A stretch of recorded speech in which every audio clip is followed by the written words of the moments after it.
Llegando. Muy bien, entonces ayer estuvimos viendo toda la parte prehispánica y la parte, en este caso, de la colonia.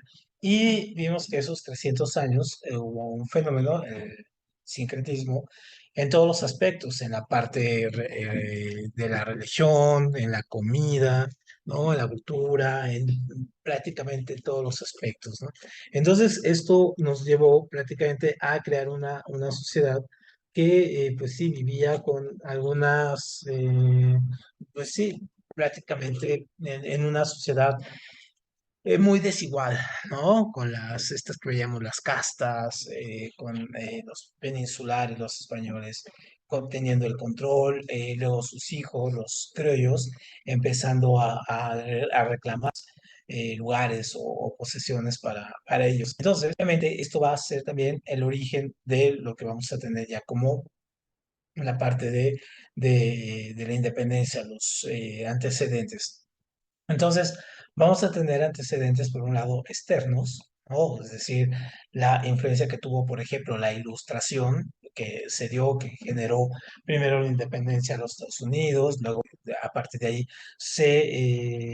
hubo la parte de la Revolución Francesa, ¿no? Se generó también, y eso obviamente dio un buen impulso a la ilustración mexicana, bueno, la ilustración novohispana, ¿no? Aquí en América, que empezó también a ver qué estaba sucediendo allá, ¿no? Es decir, qué está pasando, qué están haciendo aquellos. Entonces, obviamente, esto sí fue una opción muy, muy interesante porque a partir de la independencia, que va a dejar incluso la parte de la Constitución, que al final aquí va a quedar como una copia, ¿no? La Revolución Francesa, que va a hacer que llegue Napoleón, y vamos a tener en este caso también los gobiernos de Carlos IV y Fernando VII, sobre todo, que van a empezar a entrar en decadencia, en una decadencia en la misma Europa que se va a reflejar aquí. Y antes de esto, por ejemplo, hubo un movimiento también muy importante, tenerlo en cuenta, que se llamó las reformas borbónicas. Entonces, las reformas borbónicas fue el cambio de la familia de los Habsburgo por la familia, en este caso, de los Borbones. Entonces, cambian de familia el reinado español y los Borbones ven que las colonias, pues prácticamente no les están dejando ganancias o les están generando más bien más problemas que ganancias. Entonces, ¿qué es lo que hacen? Agarran y van a reformar todo de manera económica y política para que vuelvan a dejarles ganancia. Entonces, obviamente, también eso es parte de la influencia déjame ver aquí quién llegó, parte de la influencia de la Revolución Francesa y de la independencia de Estados Unidos y de la Ilustración, esta cuestión de renovar, ¿no? Renovar el virreinato.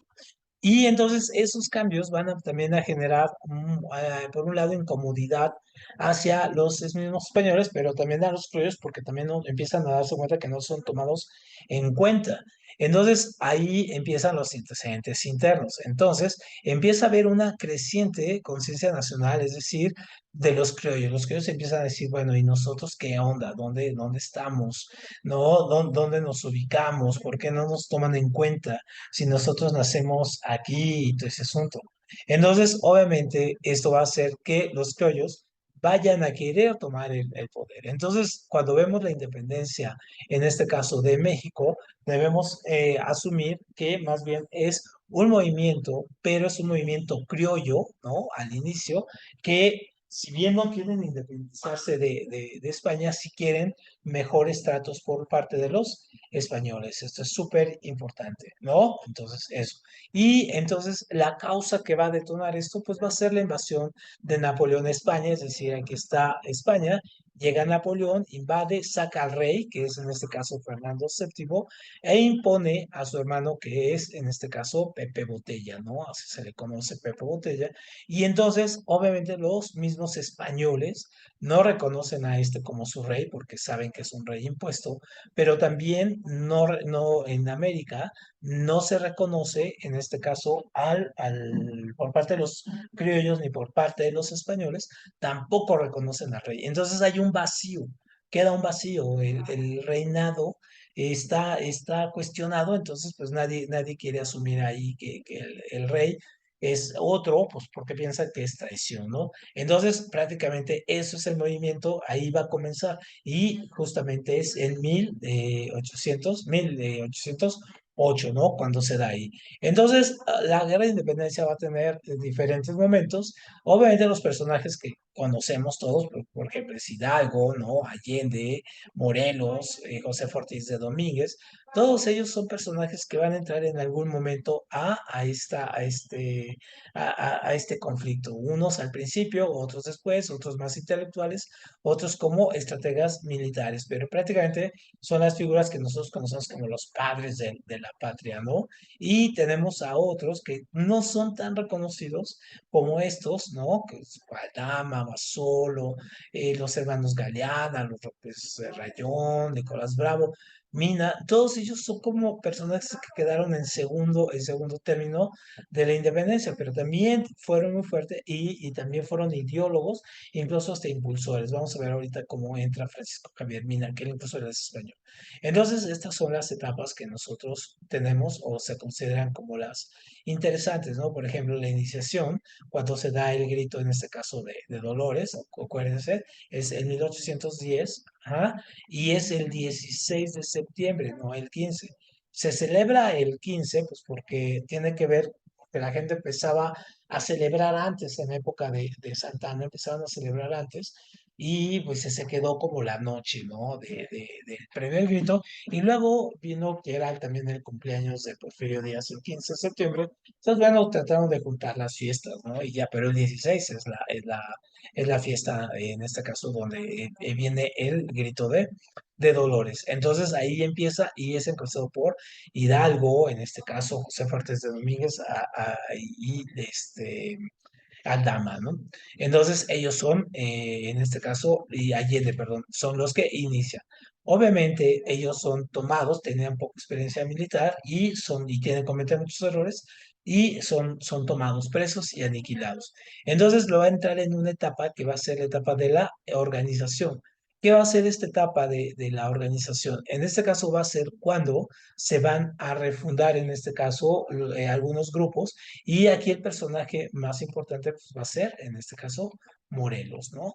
Entonces, obviamente, Morelos va a ser él el que lleve la segunda etapa y incluso promulgue una constitución que es la constitución de Apatzingán. Y en este caso saca un pequeño texto que se llama Los sentimientos de la nación, donde prácticamente pone y empieza a cuestionar al reinado español y sobre todo el papel que está jugando con los criollos. Y te acuerdas, de todos estos son criollos, ¿eh? Hidalgo, Aldama, Josefa, no, el mismo Morelos, todos estos son criollos. Luego, bueno, pues, también los toman presos y también los van a aniquilar. Entonces el movimiento va a estar descabezado y va a ser el movimiento, por ejemplo, de la resistencia.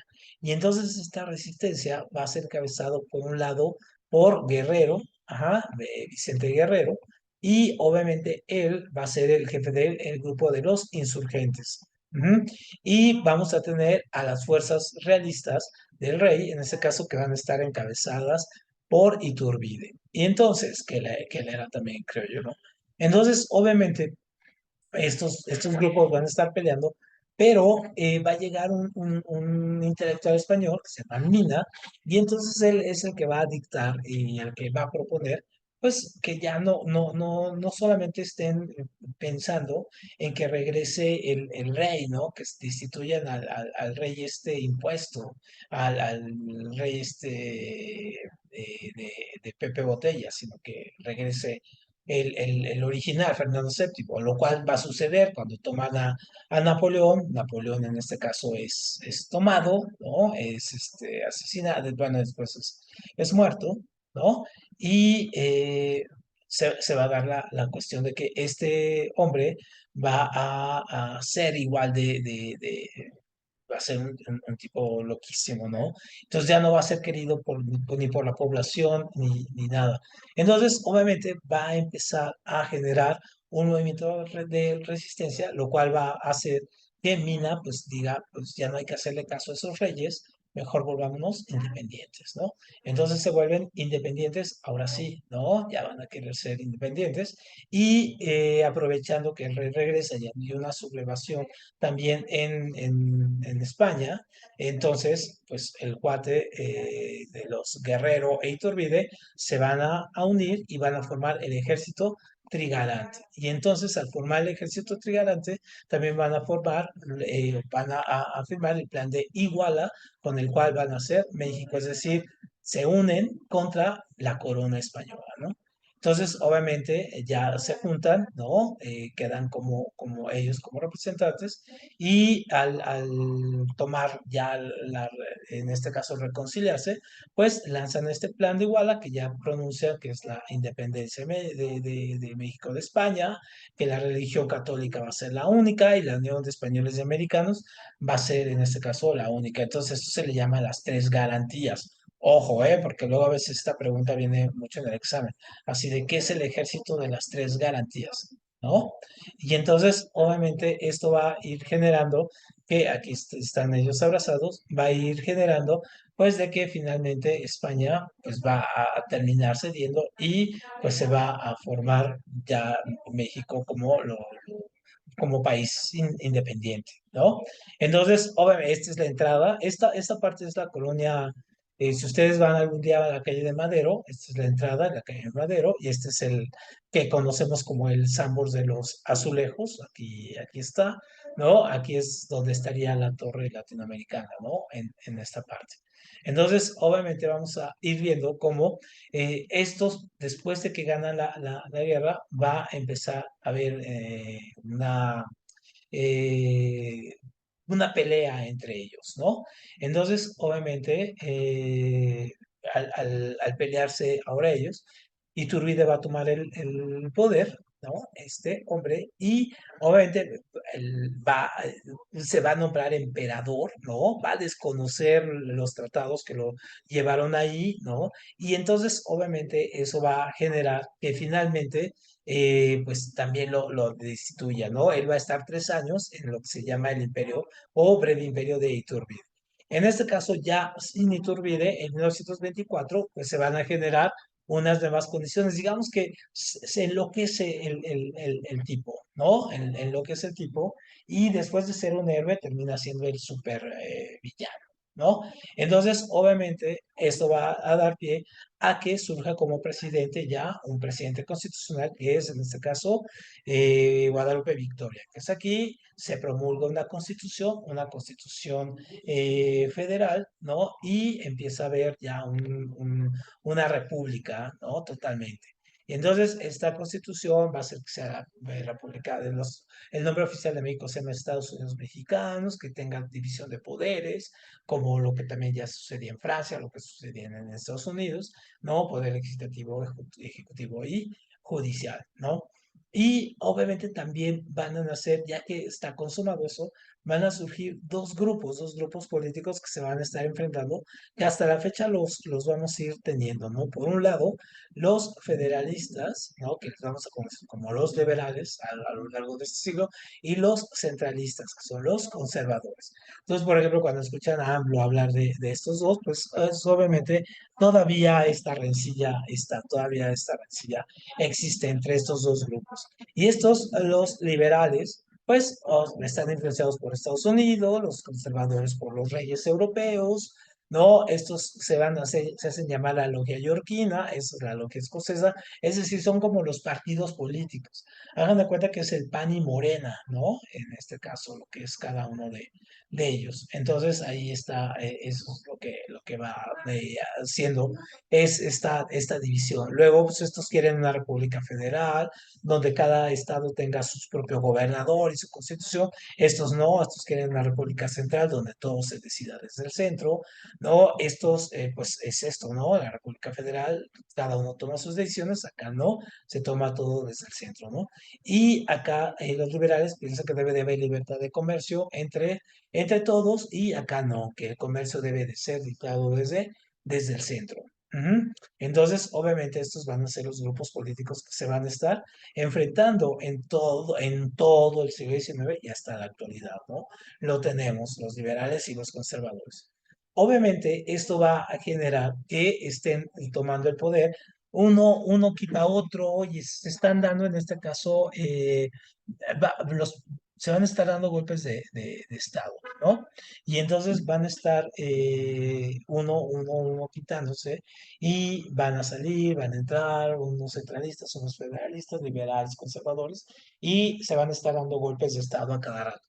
Esto va a llevar a que haya una inestabilidad política y económica en el país y que va a ser aprovechada pues, por nuestros vecinos en este caso. Entonces Estados Unidos, que ya venía creciendo, va a agarrar y lo primero que va a hacer es que va a introducir mucha gente al estado de Texas, ¿no? Como migrantes y todo esto a México, ¿eh? Todo esto que vemos aquí en amarillo todo esto en México.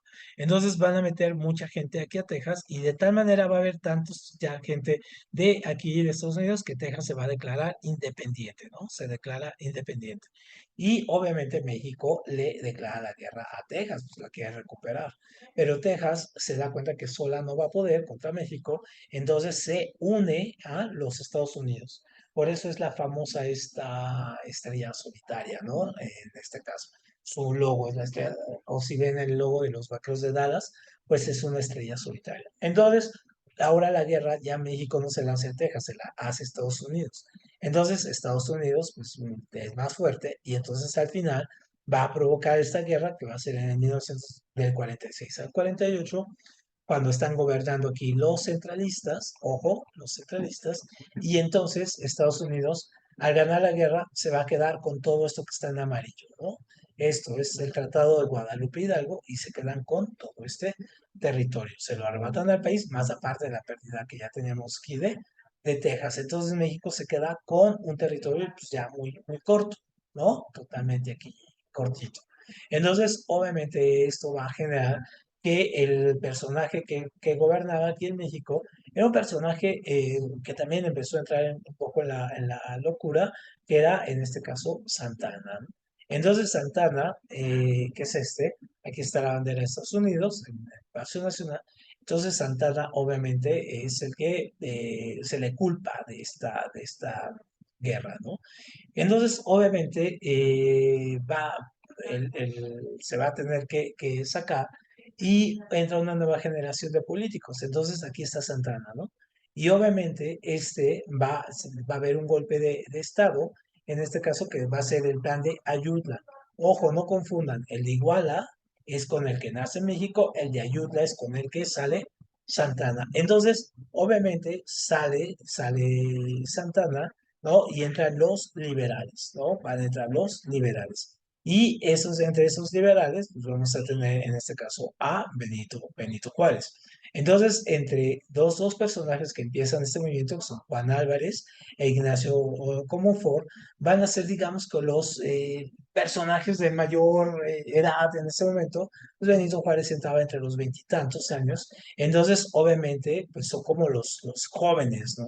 Entonces hay un movimiento que es reformista, ¿no? Que va a haber, le va a llamar como la reforma, pero es tan reformista, ¿no? Por parte de estos jóvenes políticos que finalmente deciden los conservadores atacarlo, ¿no? Dicen, bueno, puede ser un cambio, pero pues es demasiado este cambio, ¿no? Entonces, obviamente, aquí los ideólogos de todo esto van a ser Benito Juárez es la cabeza, tenemos a León Tejada, José María Iglesias, Mencholo Ocampo, Juan Antonio de la Fuente, Francisco Zarco, Gutiérrez Zamora. Entonces, todos ellos, en este caso, son este grupo de políticos jóvenes. Y entonces, al promover las leyes de reforma, ¿qué promueven? Son tres leyes básicamente las que ponen, y son las leyes que en este caso le van a dar en la torre al viejo sistema que todavía quedaba ahí por parte del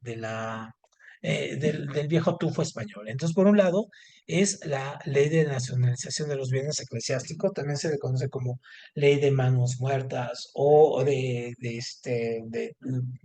desamortización de bienes de manos muertas, es decir, de tierras que no se trabajaban, donde se le quita, por un lado, a la iglesia, ¿no? Que era la que tenía más de estas tierras, se le quitan sus propiedades para pasar al Estado y el Estado repartirlas entre personas que sí pudieran trabajarlas, ¿no? Terratenientes. Se crea la ley del matrimonio civil, es decir, ahora el Estado es el que se va a hacer cargo de llevar a cabo los matrimonios, ¿no? A través del registro civil, también los muertos y los nacimientos y todo ello, y hay libertad de cultos. Y también la cuestión de la separación de la iglesia con el Estado. Esta va a ser muy, muy, muy importante. Obviamente, estas leyes, todas estas van a llevar el nombre de los que la proponen. Entonces, por ejemplo, tenemos la ley Juárez, que es la ley que separa, en este caso, la iglesia del Estado. Dice, la iglesia y el ejército son una cosa, la sociedad es otro y el Estado es otro, ¿no? Entonces, no hay que confundir. Luego, la ley Lerdo es esta ley que le quita a la iglesia sus tierras, ¿no? Y la ley iglesia es la que va a hacer que se promulgue la cuestión de que, que la iglesia ya no tenga ese poder en los cementerios o en la parte de las muertes, o sea, el registro, ¿no? De ello. Entonces, por eso ahora existe el matrimonio civil, que es muy importante, ¿no? Entonces, obviamente esto, pues, decíamos, va a generar una nueva guerra, pues porque eso se va a llamar la guerra de reforma. Pues ¿por qué? Pues porque esta guerra va a ser entre conservadores y liberales, porque creen que es demasiado, demasiado liberal, ¿no? Entonces piensan que le está afectando demasiado. Entonces se llama la guerra también de los 3 años, porque dura 3 años, ¿no? En este caso, dura del 58, ajá, al 61. Y entonces, obviamente, esta guerra aquí está, ¿no? Esta guerra va a hacer que, por ejemplo, por un lado, Juárez se nombre presidente, él era presidente de la Suprema Corte de Justicia, va a ser nombrado presidente y en este caso va a salir un nuevo un plan que van a hacer los conservadores, que es el plan de Tacubaya para destituir a Juárez, ¿no? Y entonces, obviamente, va a empezar el conflicto armado que va a durar 3 años, ¿no? Al final, ¿no? Van a vencer los liberales con Benito Juárez y van a empezar a hacer una nueva constitución.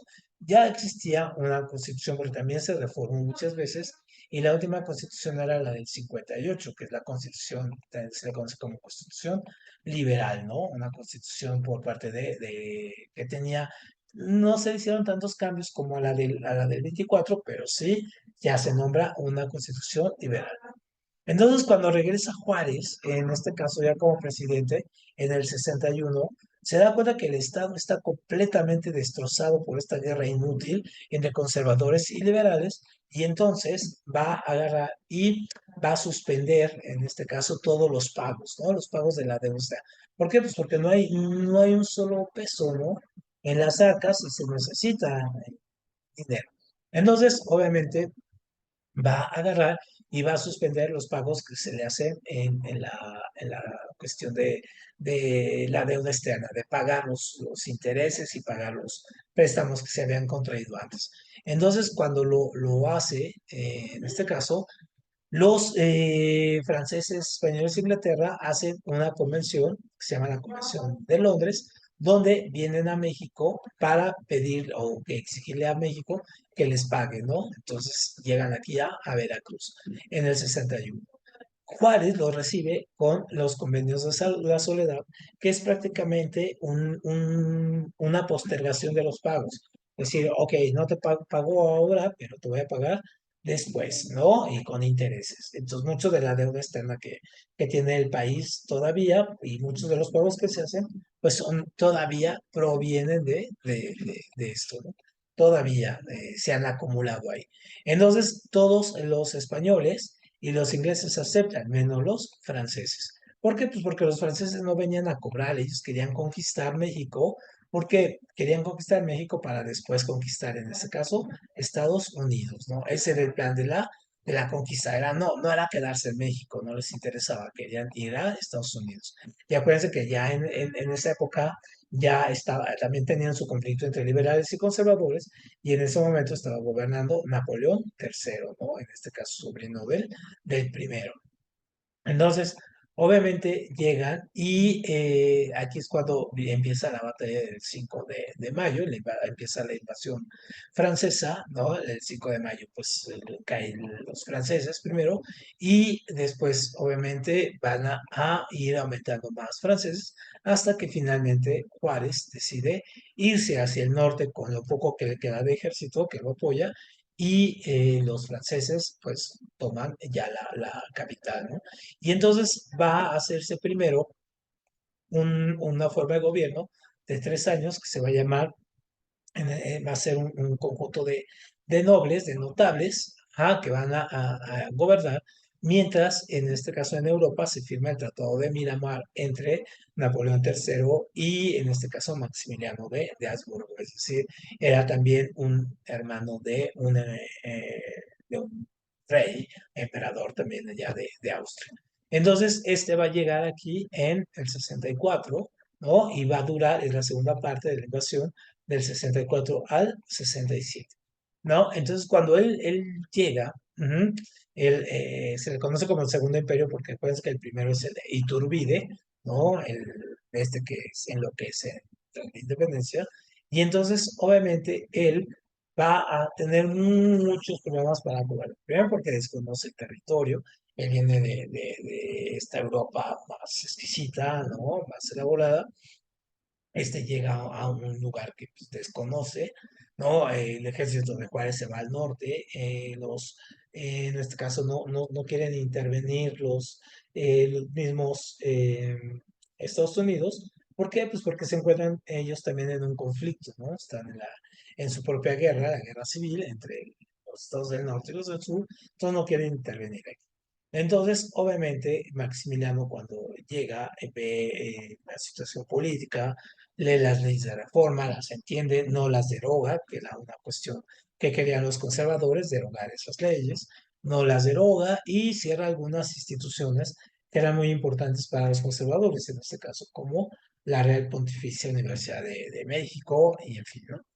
Entonces, obviamente, esto va a ir haciendo que finalmente se vaya debilitando, pues, porque no tiene el apoyo también de Europa, porque en Europa también Napoleón empieza a sufrir derrotas, empieza a tener sus propios problemas. Obviamente, necesita llevarse su ejército y él va a quedar solo, ¿no? Aquí el Maximiliano. Entonces, al quedar solo, pues prácticamente Estados Unidos le ayuda a Juárez con armamento, no interviene con el ejército, pero entonces ya Juárez puede regresar y va bajando y empieza a enfrentarlo. Entonces va a terminar un día, ya de estos va a cumplir en este mes, eh, aquí en junio, ¿no?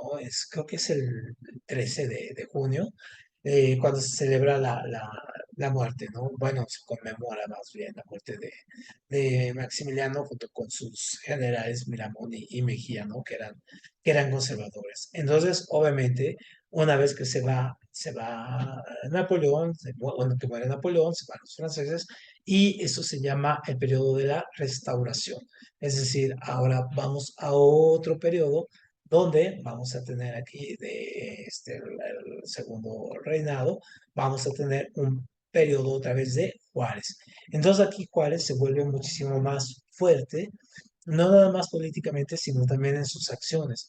¿Por qué? Pues porque tiene a generales como de esta talla, como Porfirio Díaz, que si bien él, incluso Porfirio Díaz entró a la Ciudad de México, entra a la Ciudad de México y saca a las últimas tropas francesas, o sea, se le considera como un héroe, empieza a disputar el poder a Juárez. Y Juárez obviamente lo manda preso, porque se le revela, luego finalmente muere Juárez, ¿no? Y su segundo, Lerdo de Tejada, toma el poder, pero cuando se quiere reelegir en el poder, este hombre, Díaz, que está preso en Tustepec, pues se levanta en armas, ¿no?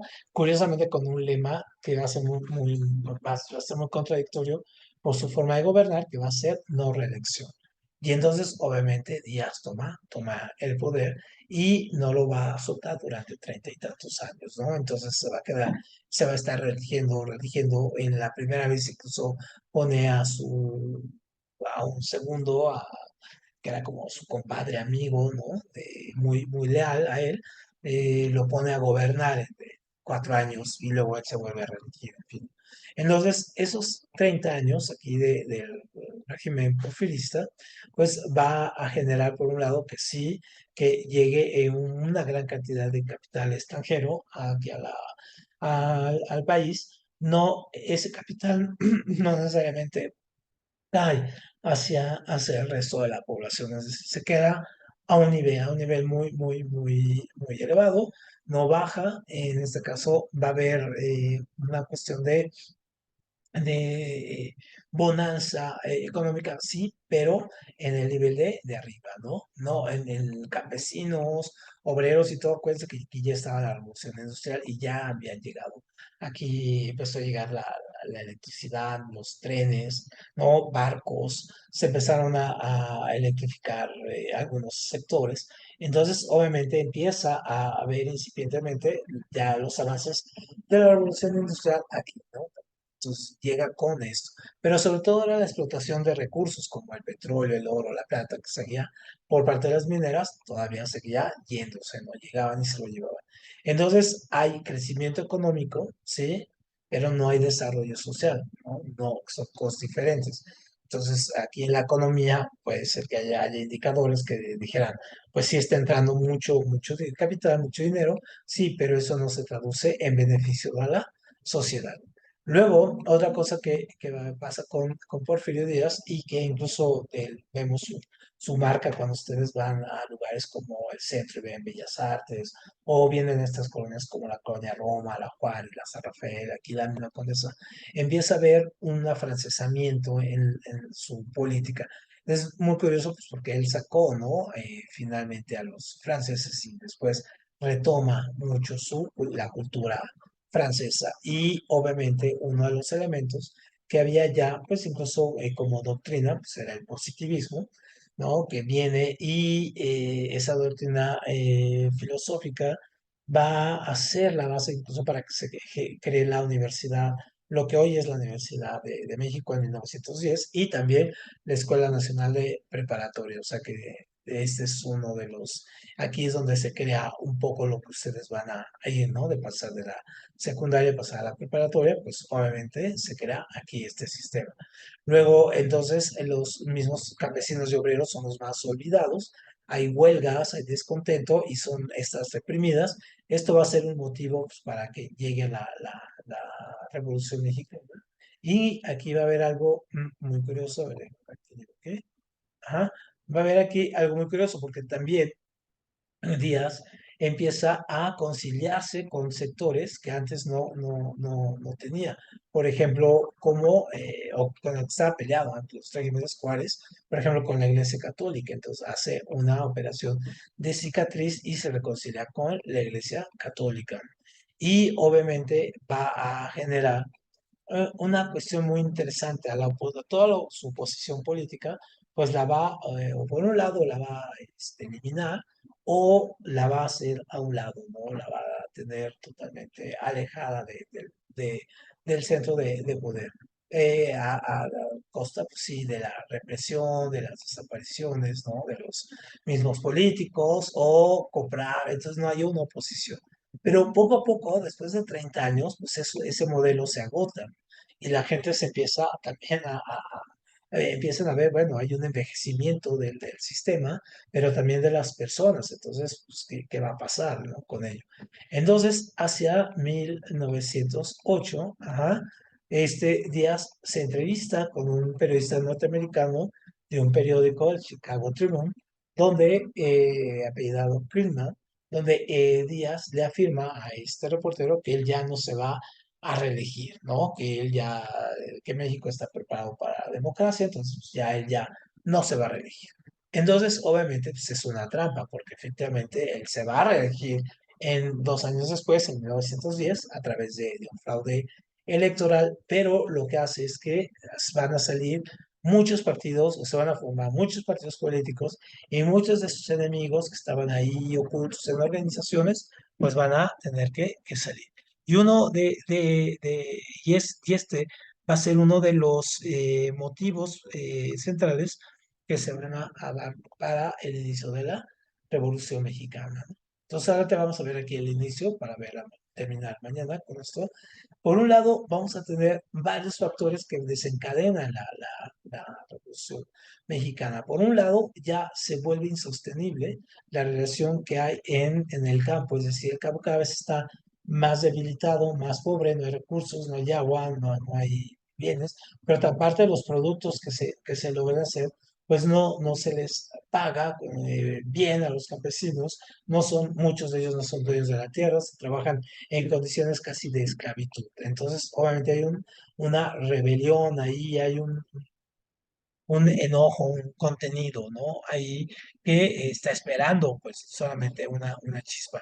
También, obviamente, en la parte de los obreros, pues también está en conflicto, ¿no? Hay una huelga en la textilera en Veracruz y la ciudad de Río Blanco, entonces también es reprimida, entonces el derecho a huelga no era considerado parte importante de la dinámica laboral. Entonces también los trabajadores, y aparte eran muy explotados, aquí está, acuérdense que estamos en esta revolución industrial, todavía aquí llegaron todavía cuando ya en Europa se habían solucionado los problemas ludistas, estos de romper las máquinas y todo, aquí todavía estábamos un poco en ello, ¿no? Entonces, también la estructura social que teníamos, pues era bastante débil. ¿Por qué? Pues porque obviamente había una clase que soñaba ser aristócrata, ¿no? Estos muy afrancesados y todo, con una sociedad mayoritariamente, abrumadoramente, viviendo en la pobreza extrema, ¿no? Entonces, obviamente, esto también ya no puede haber. Y la división pues, económica, pues va a hacer que se den estos. Había muy poca gente con mucho y la gran mayoría de la gente sin nada. Entonces, estos factores se van a ir uniendo, aparte de la cuestión de la falta de libertades políticas, que no hay libertades políticas, ¿no? Hay una cuestión de fraude. Entonces, eso va a hacer que finalmente en 1910 vaya a estallar la Revolución Mexicana, ya como la vamos a conocer.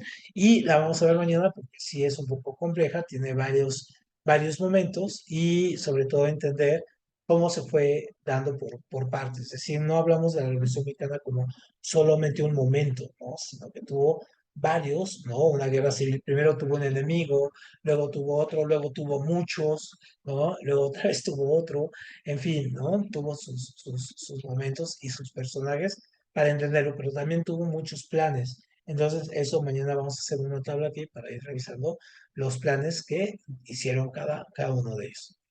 Muy bien, entonces con esto terminamos hoy y mañana concluimos la materia. Vemos Revolución Mexicana, México contemporáneo y llegamos hasta un poquito adelante. Bueno, vemos los gobiernos que siguieron de calles hasta el último gobierno, hasta Salinas de Gortari y vamos a ver, que son sobre todo los puntos importantes de cada uno. ¿Sale?